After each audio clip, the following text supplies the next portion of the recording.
Welcome to episode number 67.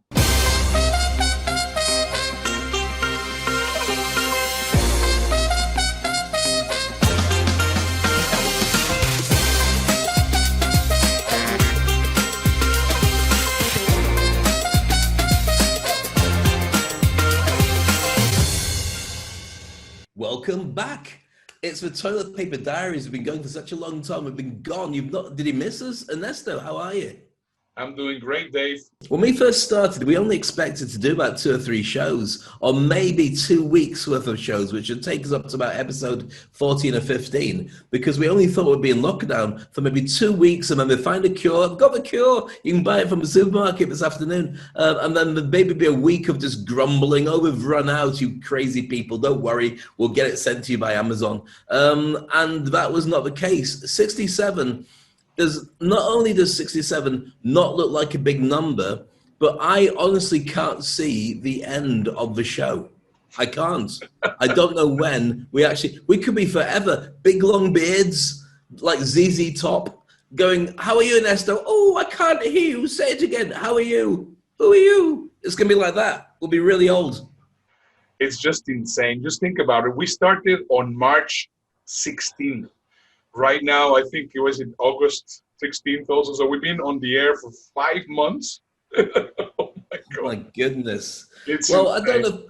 Do we know if people like the show or not? That's a big challenge. Do people want us to come back? Because when we first started doing it, we did it originally to help people and we want to create a relationship with people. But maybe they've gone, oh God, you two again. We're fine now. We just got used to living indoors. I've just got my Netflix to work. So why do we still need you? So we need to test that, I think. That's correct. So I think you will really let us know if you actually missed us, if you think that the show is great. Right now, we are changing a little bit the format because every time that we take a little pause, we come up with some new ideas and some new changes. And I think you're going to find this show very, very exciting. I don't know. We didn't really know how to call it. I mean, if it's going to be the show about nothing, but that sounds a bit weird, or it should be the It sounds like we didn't bother making any effort, which, to be honest with you, compared to the amount we put into the last season, there's a slight change on it. So, I mean, what should we call it then, today's episode? Well, we were thinking the Seinfeld episode, and possibly that makes us look really old. There's only a certain generation that know who Seinfeld is. Obviously, his bank manager is very happy and goes, ooh, $43 million last year. We're doing all right. But for a generation that have come since then, Seinfeld's been off the air for quite some time.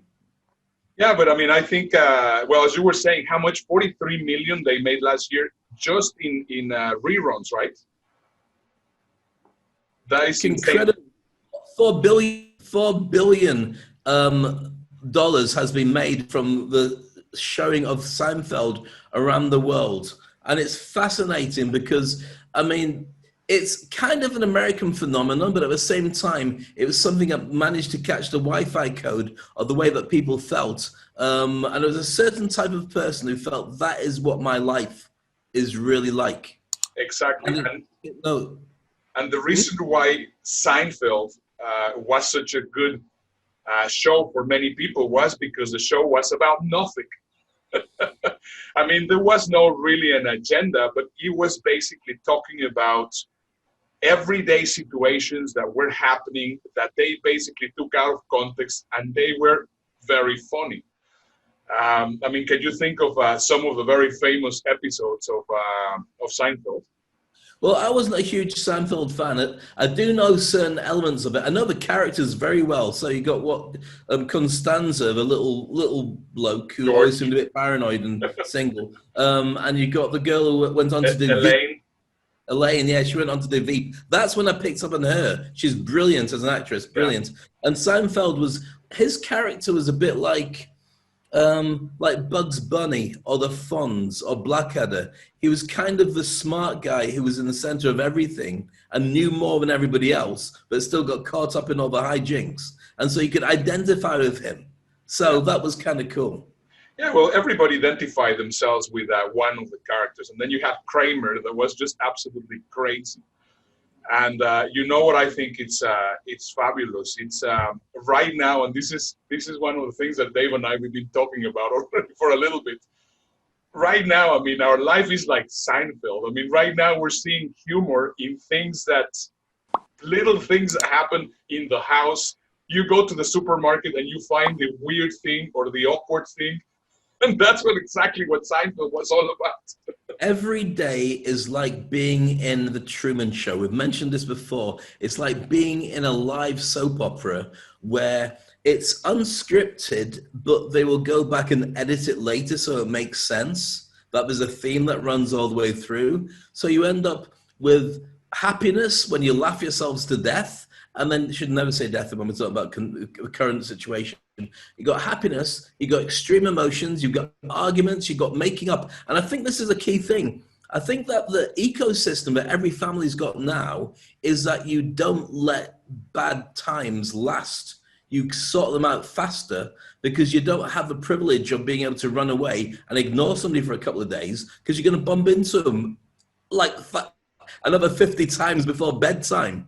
So you do resolve stuff a lot quicker, and you're able to empathize. I mean, our family, my tiny little close-knit nuclear family, which actually makes sense to call it that. I've got my wife, beautiful wife Aziza, super close. Got my daughter Maya, super close. I've got my two dogs, and that's my soap opera. That's the characters. And when we sit down to dinner, that's the one rule we have. We all sit down for dinner around about 3, 4 o'clock, and we laugh our heads off, and we rip into each other. And any one of us could be the butt of a joke. It doesn't matter who it is. And the other two will gang up, and it's usually me.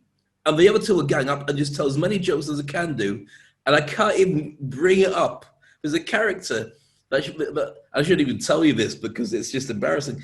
When my daughter was small, we used to watch this TV show called The Backyardigans. I think you know the same show. I remember The Backyardigans. Right. My favorite character was Pablo, the penguin. Pablo, yes. It's kind of cool. Guess what my name is in the house? Pablo. Pablo. So when we play Scrabble, my name is Pablo. When we're walking around tidying up, oi, Pablo. And I don't even know how I earned this, apart from the fact I was my character of Backyardigans. Because we watched it when my daughter was 2. It's 7 years ago. It's 8 years ago. But it's just one of those things. And those running jokes are what keeps us sane. Because in any other world, you just go, right, stop, enough of that. But with this world, more of that. Because the more you can get close-knit, and it's like having safety nets underneath you. So you can always fall back on a joke to allow you to feel better and then move on to the next thing. So have you got a nickname in your house, or is it just, God, or whatever you want to be called? I'm just called Papito, which is daddy in Spanish. That's all. Is that it? That's pretty good. Papito. Yeah. Excellent. That's easy enough. So I think we're all stuck in a soap opera, but I find it fascinating to find how many people came out of it. I don't know if anyone's really out of it, with the need to have a divorce because they just didn't get on enough, or they didn't want to make the effort to get on enough, maybe. Because for many cases, splitting up with somebody, but still living in the same house, what's the point? You might as well stay together a bit longer at least. Because can you imagine being stuck in the same house in lockdown and not talking to each other? I mean, that happens in a relationship for a while anyway, but this is like, let's not talk to each other forever. Have you got any toothpaste left? Yes. Here you go. I spat on it, or whatever it is. So it's a really strange situation and phenomenon. And I think that when we talk about things like the mental health issues that people are going to have, there are tons of issues about things that we haven't even generated yet. So it will be a thing, and it probably isn't now, about dysfunctional families and functional families, and there will be courses with trainers teaching people how to get on with their family, which is just a thing that the dad and the mum has always kind of designed as it goes, but it will be a thing. Because somebody will say, if you're stuck in lockdown, then these are the rules that you should instigate. And this is the way you should speak to each other. And if there's a problem, then you should go to this website. Do you know what I mean? So there'll be counseling and all sorts of crazy stuff that just didn't exist before. So, I mean, I think some of it's good, but most of it's unexpected. Yeah. Well, how about you guys? I mean, it will be really awesome to if you can leave us some comments and you can let us know.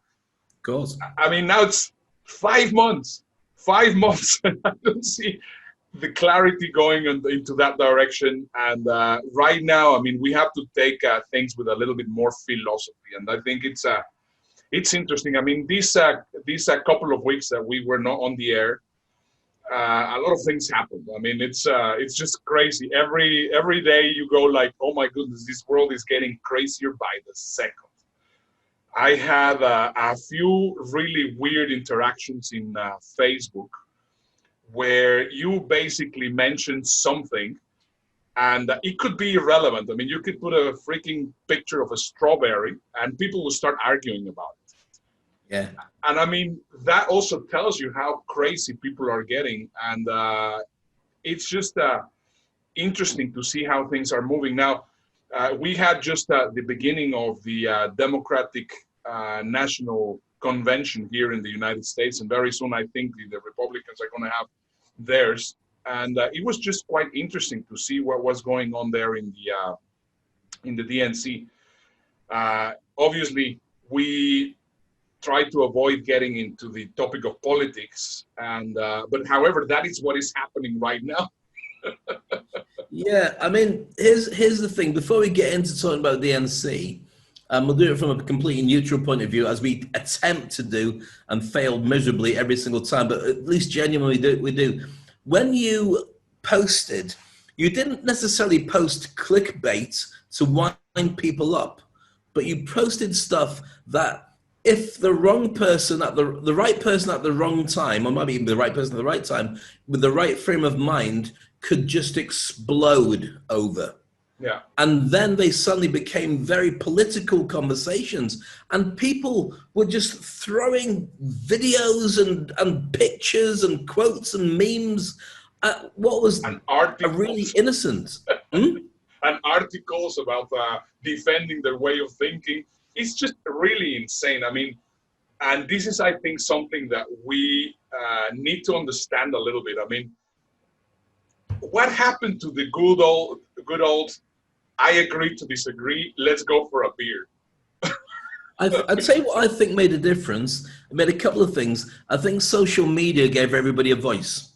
And the ability to get likes and comments became a drug for many people. And the ability to suddenly broadcast became very powerful for people as well. Because if you think about it, we grew up, we talked about Seinfeld earlier. Seinfeld was a superstar and still is in many ways, because he was one of those comedians that was clearly a comic talent and genius. He was also had his own TV show. He could host TV. He could do a ton of different things. And he could only get to that position if somehow you jumped through the right hoops, you'd been spotted by the right person, you were related to somebody who's putting a TV show together, or right place, right time, right whatever. You could never get there as a normal person. But social media means that you can have your own TV show. Look at what we're doing here. I'm in Dubai, it's nighttime. You're in Houston, it's daytime. And we're reaching through the internet to create a show that everyone can interact with. Yeah. And that wouldn't have existed at all. We tried to do this before for our podcast a couple of years ago, and it never really got off the ground. But what we've got now is a completely different world where it's not just a case it can get off the ground, it has to get off the ground because other people will be thinking of the same, why have you got a podcast? Why aren't you doing a show? Why are you adding bits and pieces to it? So I think that people have found a voice and they've found an audience more than before. And like we've discussed before, there's two things that people get viral about. They get viral about things that make them laugh, and they get viral about things that make them angry. Anything that makes them sad or happy or deep thinking doesn't go viral because it just sort of filters out amongst the person that it reaches. But people find something funny, so they've got to share it with everybody. People get really angry. So that's one of the reasons why if you've got a particular attitude and you send something out there that you know is going to wind up people who disagree will be wound up enough to share it, and somehow you get a platform from zero just by getting people angry. Yeah. So I think that's what happened with your posts. Posts are going out and people now go, how can I take this to a level where suddenly there's a fight? And that's what happened. It was an innocent enough post. Do you want to explain what the post was and see if people think it's still innocent? It wasn't about strawberry. You didn't show your It strawberry or wasn't a nothing like that. strawberry. Yeah, it was. It was just a post. I mean, we were just talking about the that Joe Biden has selected Kamala Harris as the running mate, and before you knew it, suddenly the masks were involved, and they were sharing with me how the United States was going to become communists, and I mean, it just one little thing suddenly went like a huge craziness. But I saw a different one that you showed to me where you said what member of the family would have to pass before you're willing to wear a mask. That's correct. That's correct. That's the other one that I did. I just been once again. I think one of the things that we do every time that we go off the air, we try to test new stuff. So right now we're testing another way of doing the show. You're going to see some differences. We won't tell you what the differences are because we want you to keep an eye so that you can see what differences are. And I mean, right now, I think our show is really getting into network standards. And I really like that. I think it's really very, very cool. But we're all the time testing stuff. And one of the things that we're testing is that the polarity, it's crazy. But for us speakers, we need to be able to find ways in how to connect and bring people together, don't you think? I mean, that's what I'm trying to say. Okay, there's so much polarity. How can we try to get people together? Or is it worth actually getting people together? What do you think?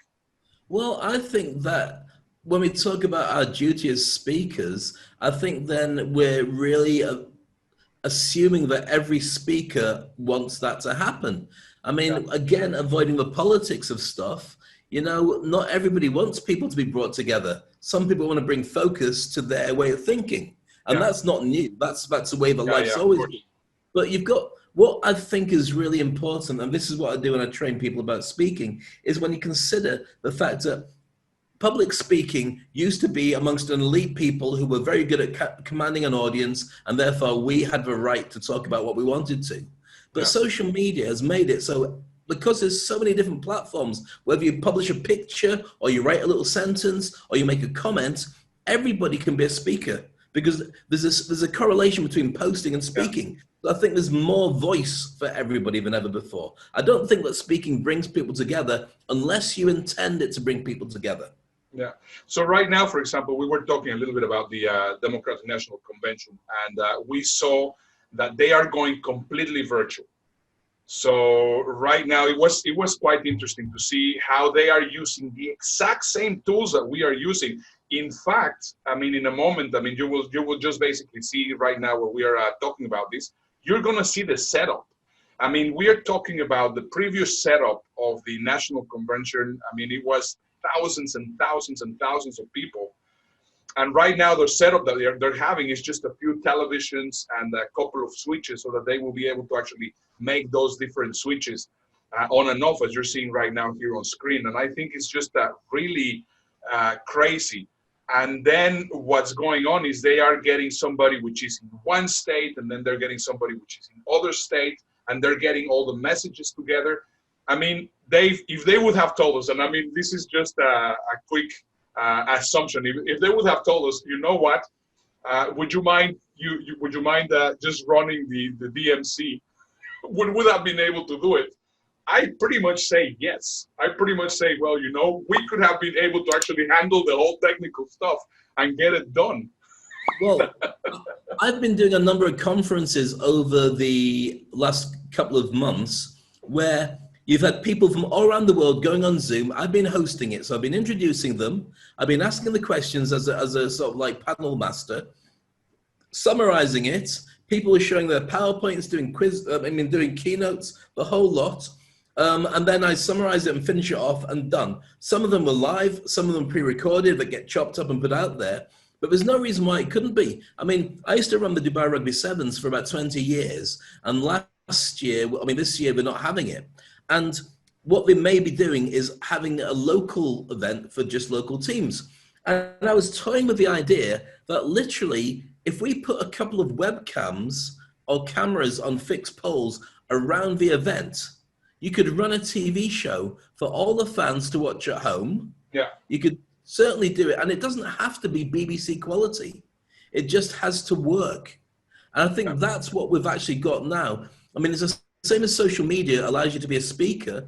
The technology nowadays with the internet and so on and webcams allow us to be broadcasting houses. Because this show that we're doing now is going to be the same as the Democratic Congress, not the same kind of thing, but the setup and the Zoom calls and the technology, and it's not that different. Yeah.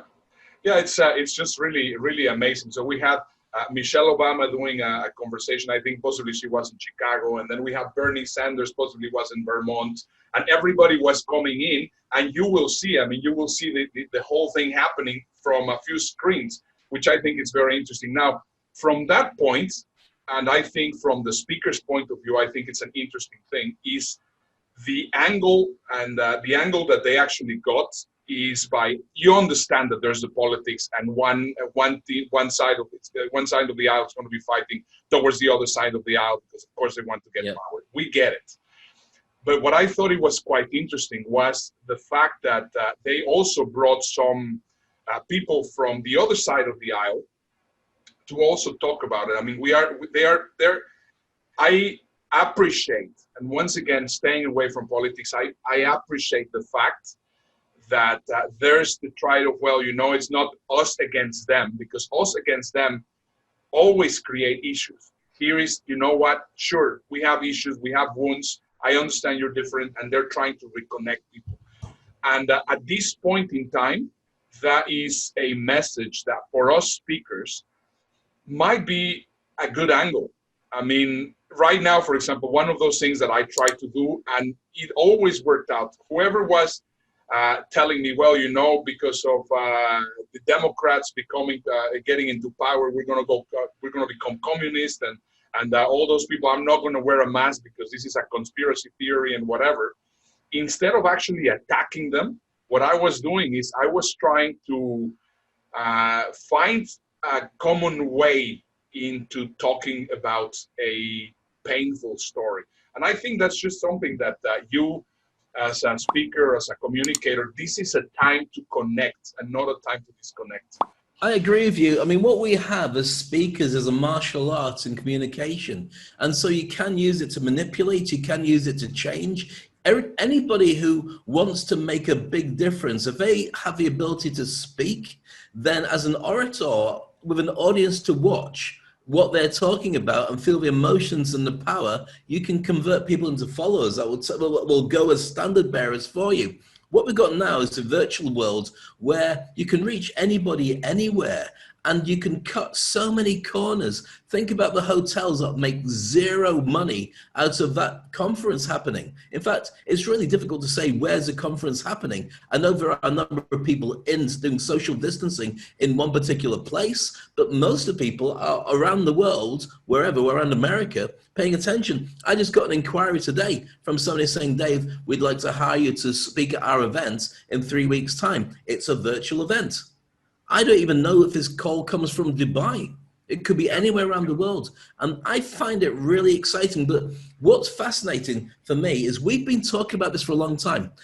I mean, during the break, and we'll talk about it more, I started a regular TV show when we took a break called Speak on Stage. And I've been talking, as we've been talking, about the importance of realizing that your market is now anywhere in the world. Yeah. Don't think about location. Location is only where you go to your supermarket, and they can deliver from anywhere to your house. So that whole mindset difference is huge. And most people still haven't got it. Most people still think because it's here, it should be local. And I get why they think that, but I think that's missing out on a massive trick, especially who you could be doing business with it at the very least.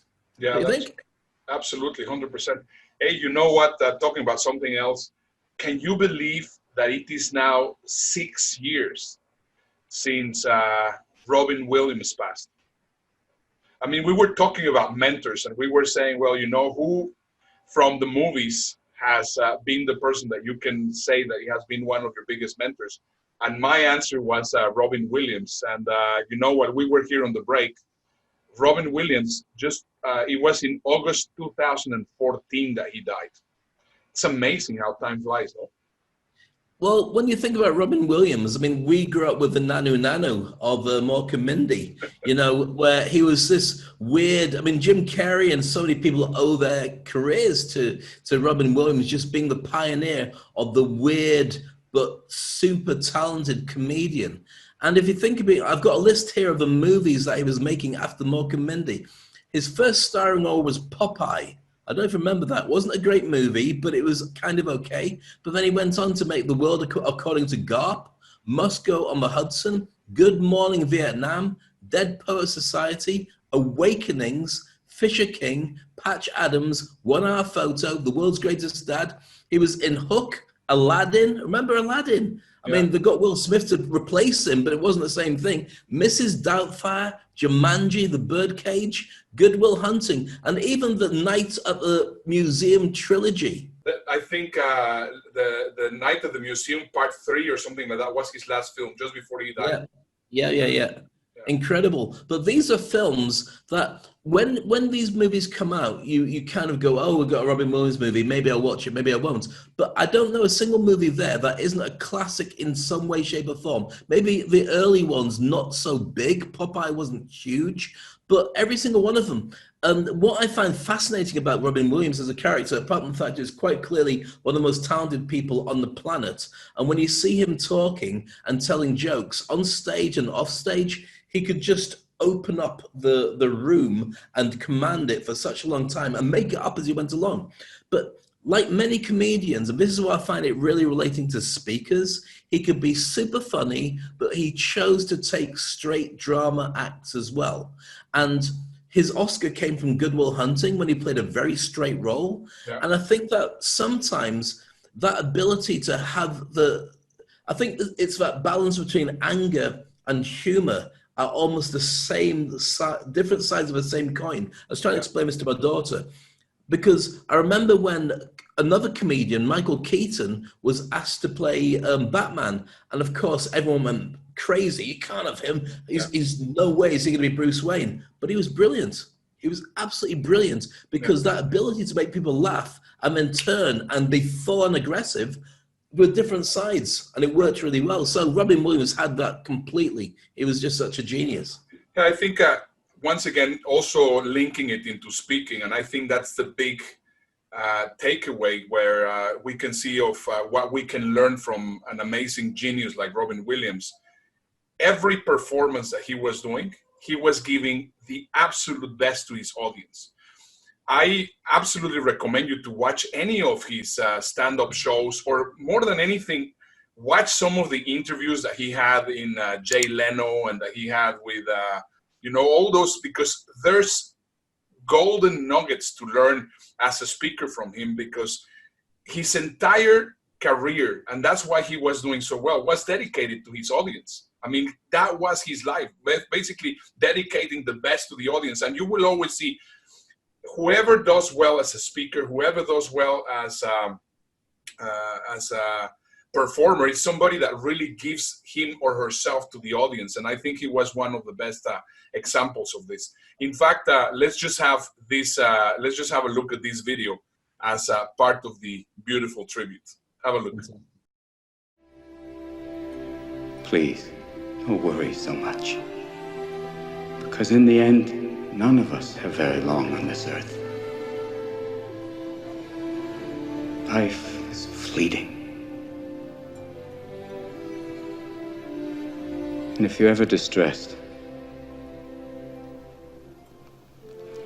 cast your eyes to the summer sky, when the stars are strung across the velvety night, and when a shooting star streaks through the blackness, turning night into day. Make a wish. Think of me. And make your life spectacular. I know I did. I mean, the thing is about Robin Williams is, I mean, looking at the titles here in Wikipedia, his genres: observational comedy, improvisational comedy, physical comedy, political satire, self-depreciation, and surreal humor. These are such different types of humor that most people can only get one or two at most. You never knew what you were going to get from him. The guy could just command an entire room and change it. And you know what's really scary about this whole experience of Robin Williams? Do you know how old he was when he took his own life? 62, 63? 63. Wow. Now, for you and I, the grey hair is not by accident, but we're in our early 50s. That's not that far away. What point do you turn around and say, that's it, I'm ready to stop? Now, he went for a number of different challenges, and this is true for almost every stand-up comedian. And I realized this because when I used to work on radio, I used to interview a lot of stand-up comedians, and they'd come onto a show, and whenever we did a tour with a Laughter Factory in Dubai, we'd bring them into the show, and I'd meet them, and it's like, how are you doing? Great to see you. And they were boring. Really, really boring. And the reason for that is because when they're on stage, all their best humor gets used. When they're off stage, they're thinking about the humor that they need to use when they're on stage. Correct. So they're basically holding back on it. It's like a martial arts expert or a WWF wrestler. They don't fight all the time, but they save their energy for when they're using it. So these guys that come on, and all I could do is say, so how's Dubai? Yeah, good. How are you doing? Good. And I think that the challenges that Robin Williams had are meant as well. In the UK, Tony Hancock had this. I know that Jim Carrey suffered from it as well. Is a huge amount of depression that comes as the downside of humor. When you're on stage, everybody loves you and you're fantastic. But when you're off stage, unless you get people to laugh at the same time, people just treat you as a person. And that's sometimes not enough. And so a lot of comedians have a real problem with balancing their on and off stage personas because it's so big or so quiet. And many actors have that as well. Yeah, sad. 6 years. I cannot believe it. So, well, this was a nice moment for us to remember somebody that has inspired us tremendously. Robin Williams. Cheers to you, fella. Dave, what did you learn? Because that's what I really want to know. We have been doing our own stuff separately. You've been learning. I've been learning. Now it's time to catch up. What did you learn during these 2 weeks that we were not online? It was only 2 weeks, but it feels like a lifetime of things that happened. Partly because I think that time passes differently in lockdown because you don't spend so much of it. I mean, it's stuck in traffic or traveling or waiting for things to happen. I mean, I think that these 2 weeks that we've been apart, and it sounds like, you know, we're divorced. We haven't seen each other for how long anyway? Well, you know what I got? It was just very interesting because suddenly you started also experimenting, also doing another show on your own. And then I started getting people asking me by messages, well, what happened with you and Dave? I said, well, nothing. I mean, we are experimenting differently. And rightly so. I mean, I started doing a show called Speak on Stage TV, and the reason I started doing that is firstly because of my own website, Speak on Stage. I wanted to have the vehicle for being able to get that out to people who want to learn to speak. But also, the nature of the Toilet Paper Diaries is our reaction to the pandemic was how can we start a show straight away that we can reach and help people? And the fastest way to do it was for you who had some software. I didn't have software at the time, and you had a setup that you'd been experimenting with. You drive the show. So the first 4 months of it, you were driving the show, and there was a lot of pressure for you to edit and chop and everything. And I couldn't really do a lot about it because I didn't learn the software because you were driving it so well. So I had the opportunity during those 2 weeks to learn how to do it. And I'm glad for every part of it because what we have to do, and it's key for anybody who's got a creative soul, is move the goalposts all the time. As soon as you get comfortable, get out your comfort zone and push it harder and harder to find a new way. And so I found that fascinating. So I started doing a show. I did a couple of days of it, and you and I talked about it yesterday. And you said that the fact that first couple of shows I was really serious, and you were thinking, who's this guy? Why is he so serious? And I was just getting into my own step. Now the show's much more laid back, a lot more fun, still serious about speech and public speaking and branding and all the normal subjects, but I feel a lot more happy in my own skin laughing at stuff. Yeah. So that was a kind of learning curve for me. So I think that what I learned from that was that I fill gaps very quickly as in I've been driven by a fear since lockdown. And that fear, I realize, has been around for a very long time from being unemployed, many, many decades since leaving university. That fear that somebody will take stuff away from you. But that also meant that during the time we went into lockdown, that same fear kicked into action for me, certainly kicked into action for you, that we have to keep our families safe, fed, roof over our head, and move forward. And so that fear is always there. So when people say, yeah, I'm going to take an afternoon off, or I'm going to take a break, or I'm looking forward to taking a holiday, I find it very hard to take a holiday because I'm always looking for a way of just making sure that we've got security and certainty. I have not gone out. I mean, well, I went to Mexico because I had to go there, but that was just before the pandemic. But I haven't gone out. I mean, we have been here, stuck here, and yeah, absolutely, I understand exactly that fear. So I understand exactly what you're saying. And especially as the fact that you and I were never ever given we never took a job, or we have had jobs before, but we now completely go out and we eat what we hunt. We go out, we hunt for business, we kill it and we eat it effectively. And so if you don't go out and hunt, you don't catch. And the twist was we couldn't leave. And all the gigs where we'd normally get things coming through and all the people normally want to hire our services have all evaporated, or now they've matured and now they've changed. So we had to make sure that we looked as attractive as we could do to the new breed of event manager. Yeah. And one of the reasons that I do a daily show, one of the reasons we did this was not just for our own ego, but that was probably a major driver. No, it wasn't. It was because we needed to reposition ourselves as the new breed of speaker. Doing a show, and you can watch us every day. This is our show reel. Yeah, yeah, and I mean, right now we have so much proof of it, which is just insane. And right now, I mean, this whole week, what you're watching right now on this show, it's actually taking it to the next level because everybody's going live, everybody's doing the same things, but what you are watching right now, nobody else is doing it. Everybody's doing selfie videos, whether they're holding it like that or holding it like that. Everybody's doing the same Zoom calls where they're chatting to each other without all the ways that really improve it. And it's good because they become broadcasters. It's good because that means that people's different point of views can reach new people. But like anything, it can end up being a race to the bottom rather than a race to the top, when everybody's doing the same thing. So you've got to differentiate yourself. I mean, even looking at the stand-up, this is something we talked about, the stand-up comedians, the late night talk show hosts, all went into lockdown, were working from their home. And now they're going back to the studios. But they're going back to the studios, accepting that what made them leave the studios is probably better than being at home because they haven't got an audience. The pandemic is far from over, but we're just going, you know what? It's a nice setting. I need to leave home. I can't come up with comedy anymore. It's doing my head in. Yeah. And so I think that that's a new normal. I think you'll end up with all this late night talk show hosts going back. I don't think they'll use canned laughter. I think they'll just treat it like this is where we are now. And they can get props so they can get the production team to be more inventive. Yeah. So this is a very interesting point that you're bringing right now. I mean, Trevor Noah, it's still transmitting from his home, and he's getting a bigger and bigger afro every day. It is. Maybe you can't get it through the door. Exactly. So that's why possibly he's not going back to the studio.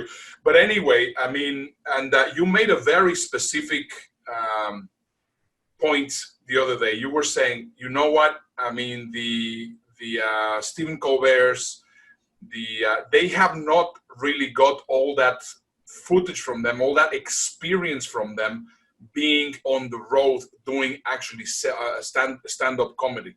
I mean, they are hosts of the show, and possibly they are comedians, and they were used to, but they are always used to having that kind of laughter from the studio. But right now, for them to perform without an audience, it was actually very difficult, and that's why they went back to the studio. So right now, what we got from these weeks, and I think it's going to be very interesting, you're watching it now, is we found a way in how to take it to the next level while still being in the same conditions that we were 2 weeks ago. Well, one of the things that's true, and you're absolutely right, we'll elaborate on that more in a moment, is we did predict at some point they would go back. Yeah. And we said, what we have to do is we have to run as far as we can towards the finishing line while they're treading water. And by the time they go back and say, right, this is the new normal, this is the way the show's going to be, we have to be on the radars of people who go, you know what, I actually like Dave and I like Ernesto, and together they're great. Separately, they do some great stuff as well. They're on my radar now. Yeah. And that's exactly what we have done in the time that we had. And many people will find it very difficult because we can easily turn around and say we're not the late night talk show talents that those guys are, but we have proven that in our own angle we're good at doing it. For most speakers, they really have to now look at the big guys again and go, oh, it's gone too far.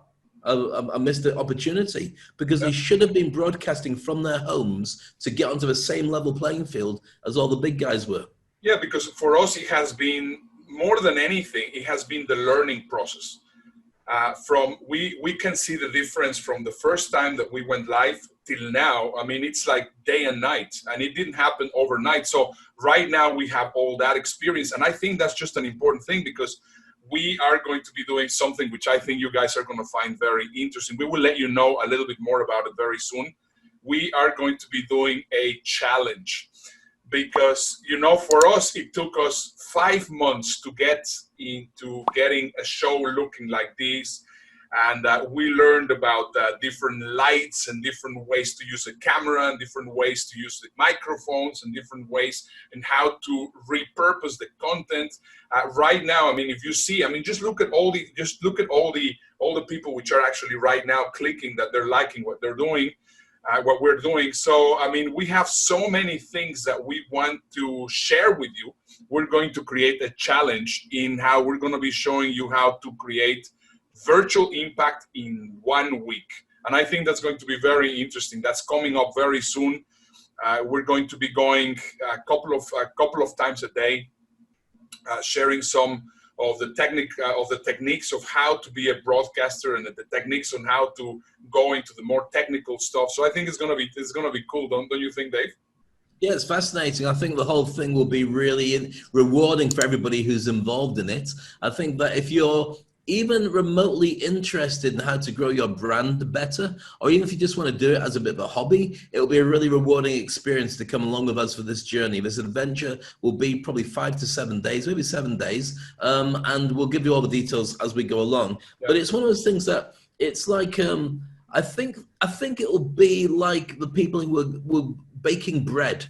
And we're saying, oh, you know what? We tried all different types of bread. Oh my goodness, this is a thing. It will be something that when people start embracing it, it will start to spread that this is a thing that's really cool. And we'll be using our collective knowledge and skills and experience and smarts to give you something really special with this challenge. So keep an ear to the ground. Make sure that you like and subscribe. Make sure that you follow exactly what we're doing. My show as well, the Speak on Stage, which tends to be done on a morning. Now you can see I'm all baggy because you can see from the background it's nighttime here. And Ernesto will be doing the same thing during his daytime.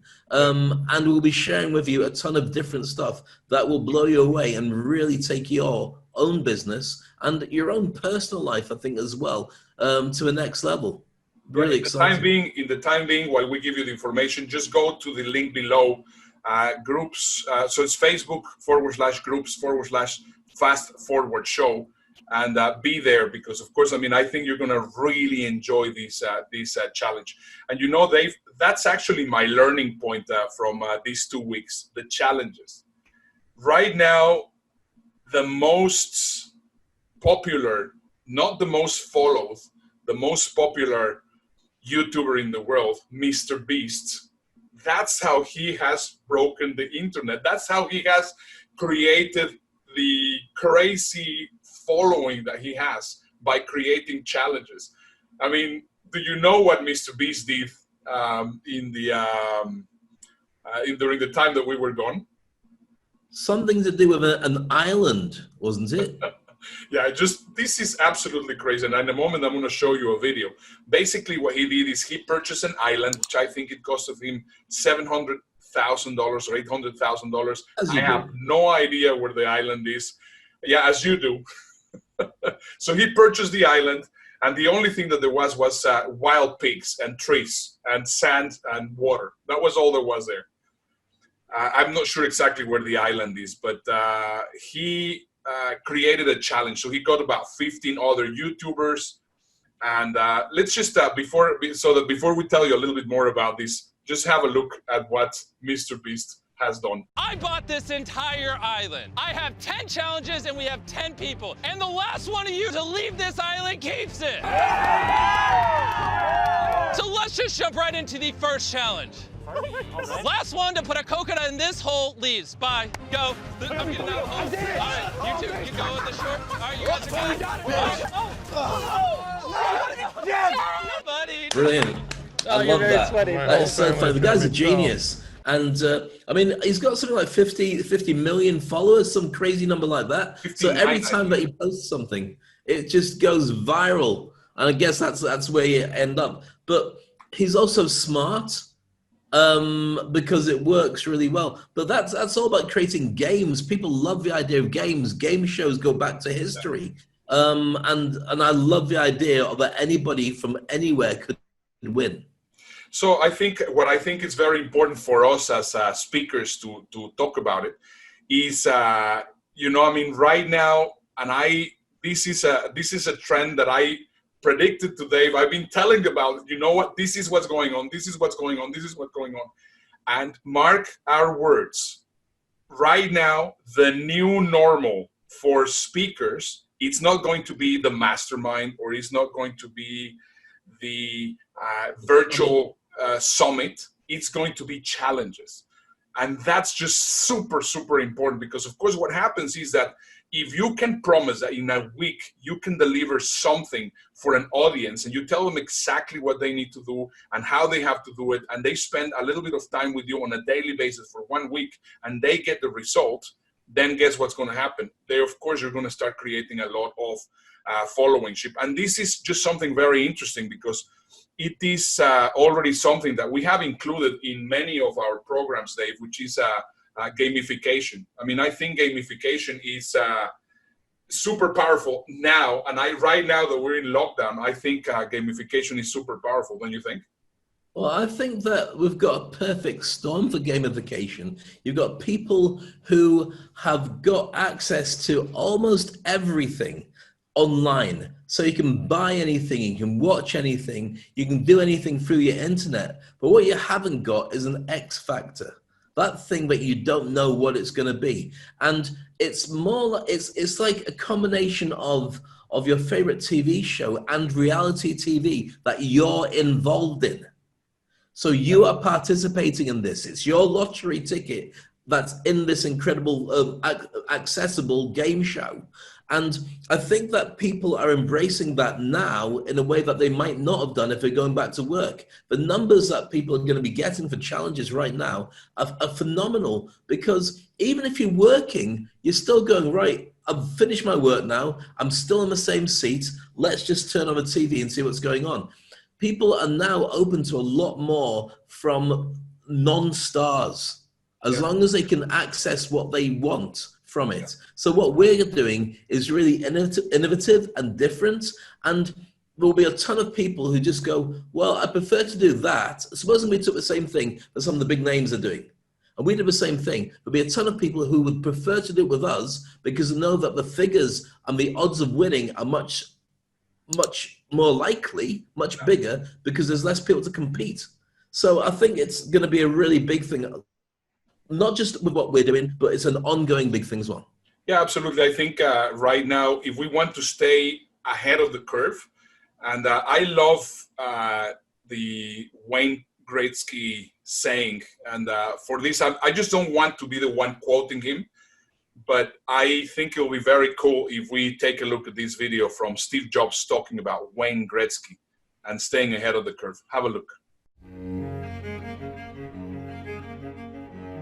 There's an old Wayne Gretzky quote that I love. I skate to where the puck is going to be, not where it has been.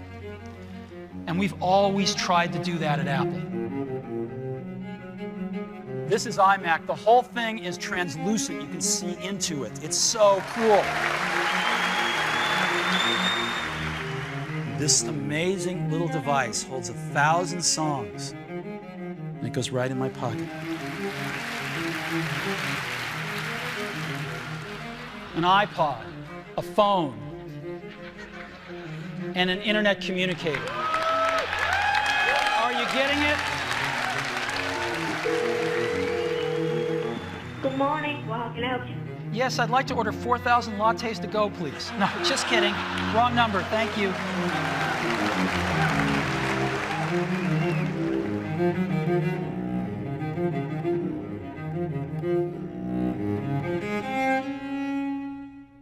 So there you go. I think right now, gamification is something really cool. And right now, while we're talking about, gamification, we are seeing this game from Seinfeld, because that's how we actually started this episode.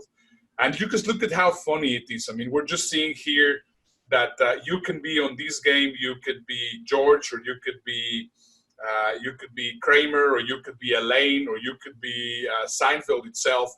And once again, right now, I think one of those elements of implementation that you can get to make your virtual life better as a speaker is definitely gamification. I mean, challenges, creating challenges, and just once again, mark our words, guys.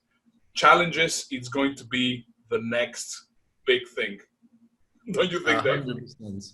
100%. And now I'm thinking about the challenges and the way that it creates a game show for you to participate in.